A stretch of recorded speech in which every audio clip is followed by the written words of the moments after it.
Pessoal, vamos lá? Seguinte, algumas coisinhas sobre o segundo bimestre aqui, onde a gente falou de função quadrática. Algumas fórmulas vão ser muito importantes, tá? Quando a gente está falando de função do segundo grau, tá? Uma delas, conhecida de vocês do ano passado, e aqui, b ao quadrado menos 4ac, nosso delta. A gente vai ter os valores de x aqui dados por menos b mais ou menos raiz de delta sobre 2a. E falamos também sobre vértice. Galera, vértice, por favor, extremamente importante lembrar. O vértice ele era um ponto do plano cartesiano, ele vai ter suas coordenadas x e y, onde a gente chama aí x do vértice e y do vértice. A gente pode encontrar esses caras, tá? X do vértice sendo menos b sobre 2a, y do vértice igual a menos delta sobre 4a. Então, momento para dar um print aí, para dar uma anotada no caderno. Nós vamos usar essas fórmulas aqui algumas tantas vezes, tá? Seguinte, um pequeno resumão, em especial para galera que não conseguiu acompanhar legal as últimas aulas aí que a gente teve. Resumão aqui. Isso daqui a gente vai usar, não somente, mas também, para encontrar os zeros da função. Por exemplo, essa função aqui, nós temos dois zeros, tá? Que é quando o gráfico da função aqui, se a gente for pensar no gráfico, corta o eixo x, tá? Teria o x1 e o x2, beleza? Isso aqui pode acontecer de diversas formas, tá? Em especial também pode acontecer algo do tipo, ó, onde a gente vai ter o gráfico aqui tocando o eixo x apenas uma vez, ou até não vai tocar, de acordo com delta, tá? Então, só para constar, delta positivo a gente vai ter dois zeros, delta negativo vai ter esse zero aqui, tá? Esse único ponto onde o gráfico toca o eixo x. Em algumas situações, para ser mais formal, a gente pode chamar isso aqui de zero duplo, tá? Em especial quando a gente vai estar falando de polinômios, mas cenas de próximos capítulos. Ok. Então, falamos já um pouquinho aqui sobre os zeros, beleza? Então, zero é quando a parábola aqui, o gráfico da função do segundo grau, corta o eixo x. Beleza. Então, aproveitar esse cantinho aqui, estou meio apertado aqui de falar do vértice. Eu falei aqui do vértice, ele é um ponto do plano cartesiano e ele vai estar relacionado aqui com uma situação específica aqui que eu vou colocar para vocês. Vamos lá, vou tentar mostrar aqui. Tem várias maneiras de aplicar isso, mas o vértice, ele é quem? Ele vai ser o ponto mais alto ou mais baixo, entre aspas, por favor, da parábola, tá? Então, quando a gente estiver falando aqui do máximo ou do mínimo da função, tá? A gente tem aqui o x do vértice ou y do vértice para a gente se guiar aqui. Então, nessas situações, lembrando, quando eu tenho aqui o mínimo ou o máximo, são situações que a gente vai estar falando do vértice, tá? Então, tem questões que a gente quer determinar ou precisa determinar os dois, e tem principalmente problemas onde às vezes a gente precisa calcular só um desses dois caras aqui, tá? Beleza. Eu vou fazer com vocês uma atividade que eu já tinha feito em sala e eu quero fazer aqui para que todos vocês vejam, para ajudar vocês a se preparar para as nossas avaliações e tal. Seguinte, tem lá nas nossas atividades, tá até no exercício número 4, é um exemplozinho simples, relativamente simples, de um problema onde um balão de ar quente, né, aqueles que às vezes aparecem em filmes, pessoalmente eu só vi isso em filme, o balão começa aqui no solo, né? Aí ele levanta e desce, né? Ele volta a tocar no solo após um determinado tempo, tá? Então tem a altura em metros e o tempo em horas. A altura em relação ao tempo, ela foi dada como sendo uma função do seguinte, seria menos 3 quartos t ao quadrado mais 6t. Bem, então a função foi dada, tá? Aí a gente tem algumas questõezinhas aqui a serem respondidas, letras A, B e C. Seguinte, questãozinha elaborada, pensada, para que as contas não sejam muito difíceis. Não necessariamente para ser algo muito realista, antes que alguém faça um comentário, nossa, mas que número estranho, não faz... Às vezes pode não ser algo muito realista, mas, de novo, não foi o intuito desse exemplo, beleza? Seguinte, na letra A, ele pergunta lá, dá uma olhadinha lá no enunciado, quanto tempo se passou até que o balão volta a tocar o chão. Bem, o balão começou no chão aqui no início, né? Mas ele vai voltar aqui ao chão depois de algum determinado tempo. A questão é, quando está no chão, qual que é a altura do balão em relação ao chão? 0. Então, é uma situação em que eu quero saber o valor de t, né, o tempo, para que a altura seja 0. Tá? Conversei já com vocês sobre como fazer isso. Tá? Para uma função incompleta, não precisa fazer delta e bhaskara. Tá? Delta e bhaskara às vezes dá um trabalhinho a mais, mas como eu conversei com vocês, né, foi meio que um acordo, a gente escolheu trabalhar mais com a mesma fórmula sempre, para não ficar uma hora de um jeito, outra hora de outro.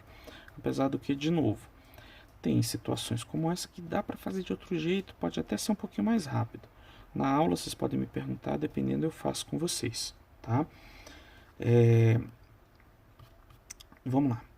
O que eu quero então? Eu quero que o h de t, né, saber quando que a altura vai ser igual a 0. Por que igual a 0? Vai ser igual a 0 aqui no início e no final. Então, no início e depois quando ela voltou a tocar o chão. Se eu quero saber quanto tempo demorou para fazer isso, é quanto tempo demorou para que a altura volte a ser 0. Então eu vou fazer aqui, ó, menos 3 quartos de t ao quadrado mais 6t igual a 0. Seguinte, primeira coisa, eu já tinha comentado com vocês algumas vezes, identificar os coeficientes. O A é menos 3 quartos, o B é 6, e o C que não aparece aqui, ele vai ser 0. Então, C é 0. O espaço já está pequeno aqui, mas vamos que vamos. Como vai ficar aqui então? Primeira coisa, eu vou calcular o delta, tá? Então, só reescrevendo menor um pouquinho aqui, o h de t igual a 0. Vamos calcular o delta aqui, eu vou ter b ao quadrado, 6 ao quadrado, menos 4 vezes o a, que é menos 3 quartos, vezes o c, né, 4ac, que é 0. Como eu tenho um 0 aqui, qualquer coisa vezes 0 vai dar 0. Então, eu não vou nem fazer essa conta. Isso aqui vai dar 0. Então, eu tenho que o delta vai ser 6 ao quadrado, né? 6 vezes 6, 36.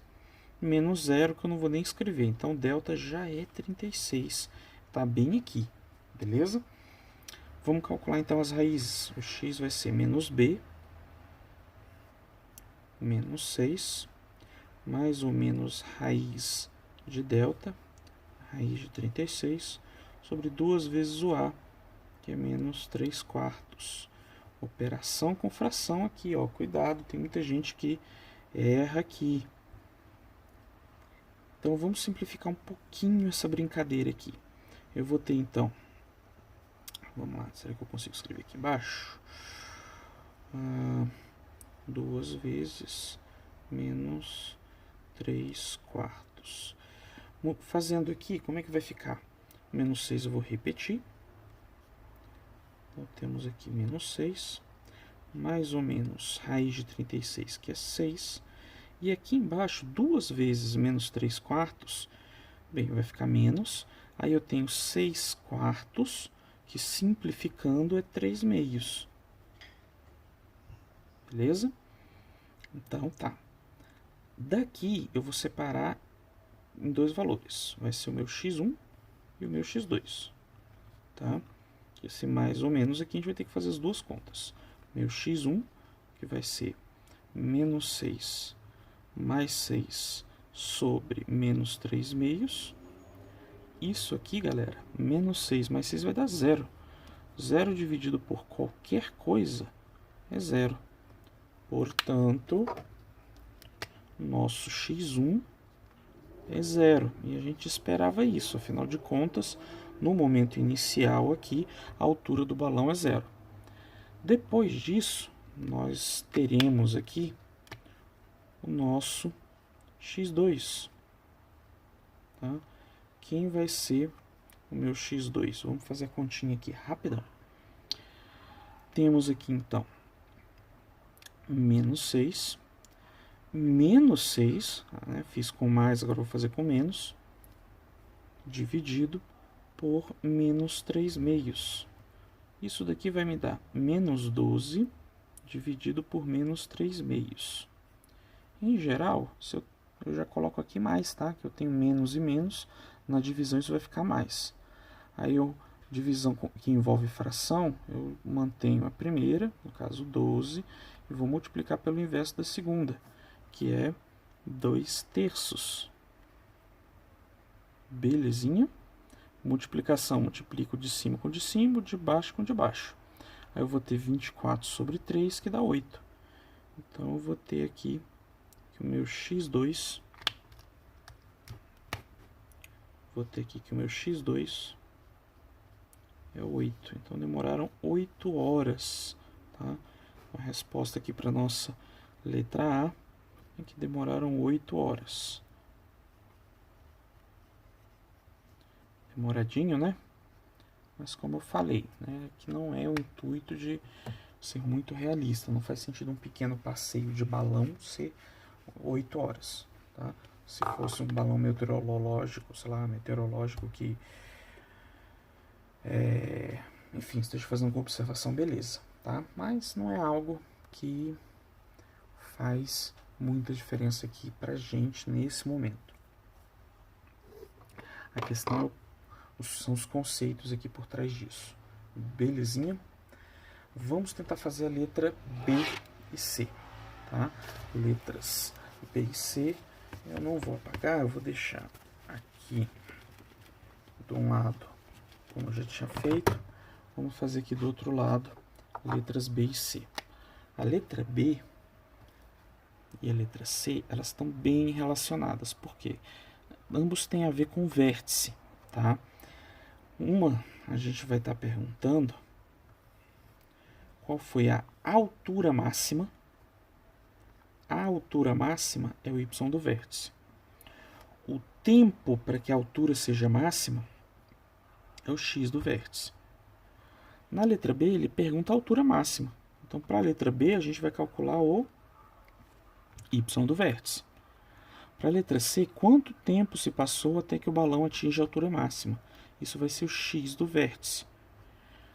A própria pergunta já dá uma dica se você vai ter que calcular o x do vértice ou o y do vértice, né? O y ou o x. Quando ele pergunta de maneira bem direta, qual o máximo da função, o máximo da função, o valor da função, é o y. O valor de alguma coisa para que outra seja máxima, né? O valor de alguma coisa para que uma outra seja máxima, aí vai ser o nosso x do vértice. Vamos que vamos. O y do vértice, como eu já tinha colocado antes, é menos delta sobre 4a. O x do vértice é menos b sobre 2a. Tá bem aqui atrás. A gente tem aqui o a, o b e o c. E o delta também, 36. Beleza? A gente vai usar esses mesmos valores, que eu vou reescrever aqui para a gente ganhar um tempinho. Então, delta é 36, o A é menos 3 quartos, o B é 6 e o C é 0. Esse aqui a gente não vai usar, na verdade, aqui, né? Quase, né? Porque eu já tenho delta. 6, isso. Então, como é que vai ficar aqui? Y do vértice vai ser menos 36 sobre 4 vezes o A, que é menos 3 quartos. E aí a gente vai fazer continha. Seguinte, nesse caso eu já tinha o delta. Se for uma questão em que você não tem o delta, eu sugiro que você calcule o delta separado antes de jogar nessa fórmula, tá? Só porque evita ou diminui alguns erros aí que podem aparecer. Aqui tem uma facilitada. Se eu tenho 4 vezes menos 3 quartos, esse cara cancela com esse e eu vou ter menos 36 dividido por menos 3. Então, nosso y do vértice vai ser, bem, menos e menos mais, 36 por 3 dá 12. Então, 12 metros foi a altura máxima, né? Então, H máximo vai ser 12 metros. Belezinha? E o tempo? Esse cara aqui é até mais rápido de resolver, né? O x do vértice menos b, o b é 6, então menos 6. Opa, esqueci do a aqui, ó, cuidado. Então, menos 6 dividido por 2 vezes o a, belezinha? Então, 2 vezes menos 3 quartos. Beleza. Aí, vamos fazer a conta aqui. A gente vai ter x do vértice igual a menos 6 sobre menos 6 quartos. Aí você pode ou não simplificar aqui. Nesse caso eu não vou simplificar não, tá? O que eu vou fazer aqui? Mantém a primeira, no caso menos 6, e multiplica pelo inverso de menos 6 quartos. Como eu tenho menos e menos, eu já vou considerar mais, tá? Só para ganhar um tempinho aqui. Então, x do vértice vai ser 6 vezes o inverso aqui, que é o inverso de 6 quartos, é 4 sextos. Vou cancelar esse cara aqui. Meu x do vértice vai ser 4. Então, a resposta aqui seriam 4 horas. Ops, não coube horas direito aqui, ficou um borrão ali, mas é só isso, tá? Galera, com isso daqui, eu tô dando um resumão, tá? Não que eu esteja falando tudo, mas eu tô dando um resumão do que a gente precisa para resolver esses probleminhas que envolvem função de segundo grau e algumas outras questões, tá? Por favor, vamos tentar botar as atividades em dia. Tem alguns colegas que estão devendo algumas atividades ainda. E manda lá para mim, tá? Por conta até da pontuação de vocês, pessoal. Vamos nos preocupar com isso, tá? Bem, então é isso. Um abraço. Manda um curtir aí. Se tiver gostado, assinem o canal e é isso. Um abraço e até!